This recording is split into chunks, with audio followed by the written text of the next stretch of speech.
On me demande souvent, lors de mes formations en communication animale, dans le premier module, le module d'initiation, beaucoup de participants partagent la sensation que leurs animaux comprennent tout ce qu'ils leur disent, même lorsqu'ils leur parlent avec des mots.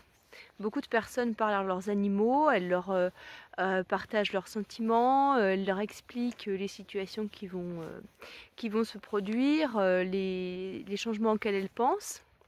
Et mais si vous avez déjà fait cette expérience de parler avec votre animal à haute voix, comme vous parlez avec un ami, et bien dans un certain nombre de cas, on peut avoir l'impression que l'animal a vraiment compris ce qu'on était occupé de dire. Et en fait, c'est réellement le cas. Alors là, ce matin, je suis allée nourrir mes chevaux. Et il y avait il y a 3 chevaux qui ont chacun leur ordre pour la nourriture. C'est tous les jours pareil. Le premier, le deuxième, le troisième. Et aujourd'hui, j'ai changé la composition d'un seau, notamment parce que le deuxième cheval à manger devait avoir un traitement particulier. Et puis, ben, c'est comme si c'était donné le mot. Les 3 chevaux donnaient l'impression de savoir que j'avais changé la composition du seau. Et donc, ils ont changé leur ordre, ce qui fait que le premier cheval à venir manger a finalement choisi de venir en deuxième place parce qu'il a supposé qu'il y avait quelque chose en plus dans ce seau d'aliments, dans cette préparation. Mais effectivement, ces chevaux avec qui je suis en relation tous les jours ont reçu cette information que la composition du seau avait changé. Alors comment est-ce possible? Parce qu'au moment où je prépare la ration alimentaire, les chevaux ne sont pas avec moi. Ça se passe pas sous leurs yeux, ils peuvent pas le voir, on est distants l'un de l'autre et pourtant ils se sont comportés exactement comme s'ils savaient que la composition de l'aliment avait changé. Alors ce qui se passe, c'est que nos animaux, ceux avec qui nous vivons, restent toujours plus ou moins préoccupés par ce qui nous arrive à nous. Nos animaux domestiques, dans leur quotidien, ont finalement du temps pour se poser la question, qu'est-ce qui se passe pour mon cavalier, qu'est-ce qui se passe pour cet humain avec qui je partage un appartement, avec qui je vais en promenade tous les jours. Et il nous accorde en fait énormément d'attention, même si on ne se rend pas toujours compte.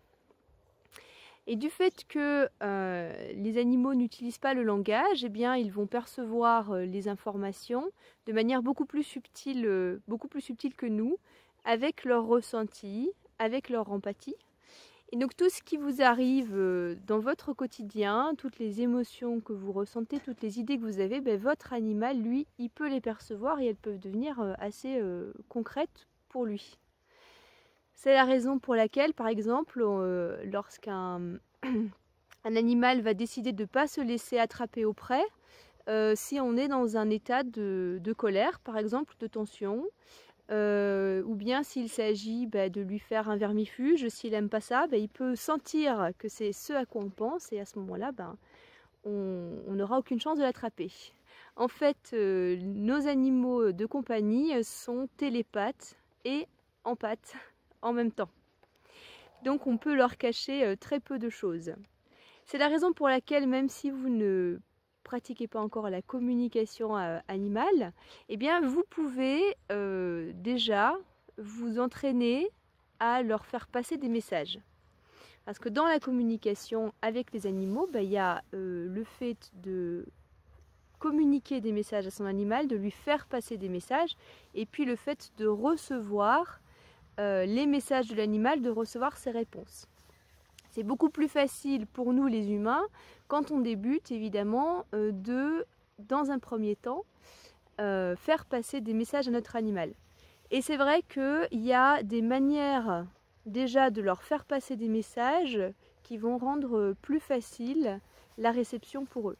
Par exemple, si en parlant avec votre animal, vous êtes occupé de penser à autre chose, ou si vous lui communiquez des informations verbales qui disent autre chose que vos émotions, par exemple, vous êtes dans une situation dans laquelle vous-même vous avez peur, votre animal il va ressentir la peur. Si vous lui dites « t'inquiète pas, ça va aller, je gère », il ne vous croit pas, parce que l'animal il ressent la peur. Donc c'est vrai que si on veut passer un message clair à un animal, ça va être important de faire attention à comment on se sent intérieurement et à quoi on pense à ce moment-là. Vous pouvez d'ores et déjà, dès aujourd'hui, améliorer la relation avec votre animal en faisant attention au message que vous lui faites passer, à savoir dans quelle émotion je suis, quelle émotion je lui partage et à quoi je pense à ce moment-là.